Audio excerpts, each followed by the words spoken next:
we cannot eat halal, non-halal haram meat. So it was actually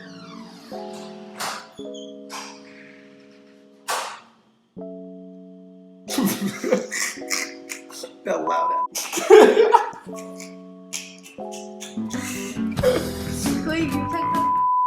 Good evening, Dr. Wills. Amir Morrison here. And today I'm going to be interviewing the one, the only, the beautiful Ravza. How are you doing today? I'm doing great. Hope you're doing well too. So, you told me that you're from Turkey. Yes. How long have you been in the United States? It's been about 4 years. It's gonna be exactly 4 years in August. That's a far flight, ain't it? Yeah, it's been a long time, and it's about like 24-hour flight. There's 8-hour difference. Okay. It's like Beijing. Did the United States live up to your expectations? Actually, it was way better than what I expected, because in the movies, in mainstream movies, you always see this prejudice and the rankings in high schools. Because I was gonna transfer to a high school, I was expecting like this, the cheerleaders, The and jobs. then the bullies, and then the losers. I was kind of expecting a hierarchy like that, but it was nothing I saw in the movies. Yeah. Thankfully, people were actually way more open-minded than what I expected. And actually, I didn't really have many negative experiences about my religion, my hijab. I really feel embraced in here. That's really nice. On the other hand, some things were exactly how I expected it to be. For example, the Sundays, because sometimes me and my family, we go to the church to dialogue, to meet some new people, new cultures, and that's how I exactly expected it to be. The atmosphere, the rituals, I really like that part. So what's the biggest difference between here and Turkey? I would say the diversity, because in Turkey, 95% of the people are Turkish, Muslim. You don't really see that various type of people, and you're not really exposed to different cultures in Turkey, because everyone's actually kind of the same culture, same upbringing, same type of food. For example, like in Turkey, there is really rare the Chinese restaurants, the Mexican restaurants, so rare, and other religions.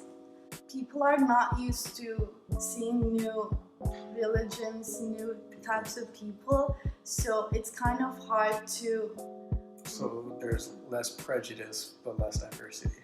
Yes. All right. So, I think as of, April 25th is now Ramadan? 23rd, yes. 23rd, sorry about that.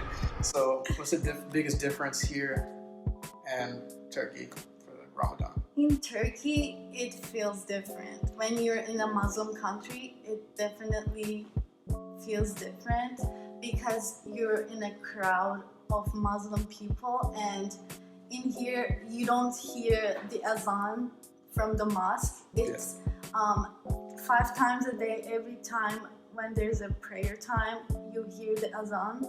The imam is gonna call for prayer. It's the most beautiful sound to me. But in here, obviously, most of the people are Christians, so the mosques are not that common in here. Maybe you can find half an hour away. Yeah, they're not very common, but still we go to the mosque sometimes. But in Turkey, we would go to mosque every single day, because it was like right next to our house. There were mosques everywhere, and when there is iftar time, you can hear the azan, and then when you listen to the street, you can hear people eating. It's so beautiful, because like in that moment, you know, everyone's eating. Yeah. Because most of the people are Muslims and they're fasting with their families. Yeah. It's so beautiful. Not going to wait very long after you're able to eat. Yes. Yeah, that's different. And then when the Eid comes, after 30 days of fasting, there's Ramadan Eid. It's gonna feel very different because in Eid you go see all of your relatives, the old people especially. You eat desserts together, but in here I don't have any relatives, so it's kind of lonely. I'm sure you go to family, friends. So Yeah, we do that, but it doesn't feel the not the same, same. honestly. But yeah, it's still nice. So what's the biggest difference religiously from the United States and Turkey? I guess it would be food, because in here it's so hard to find halal meat. Halal means it's the animals are grown in a certain environment, treated in a certain way, and fed in a certain way that's in the Islamic law. And then there's a prayer before the slaughter of animals, and it's really, really important. I cannot eat haram or non-halal meat. Yeah. So it was really hard to find halal meat in the first 1 or 2 months when we came here, because we didn't know where to find it. But then when you meet other Muslim people, they guide you, they show you the other markets that you can find it.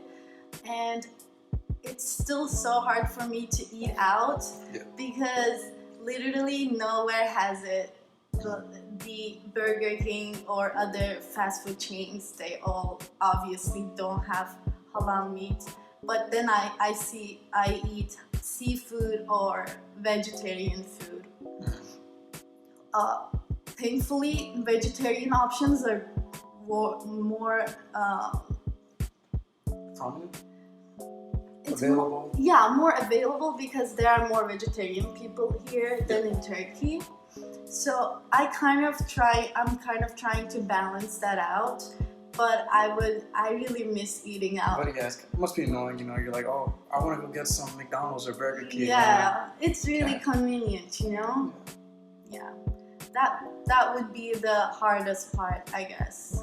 On the topic of food, you told me that we're going to cook today. So Yes. What are we going to cook? Yeah, we're making börek today. Börek is a Turkish pastry made with little fillets, and then you put anything you want in there. We're gonna make it with potatoes today. It's gonna be so fun. See you then.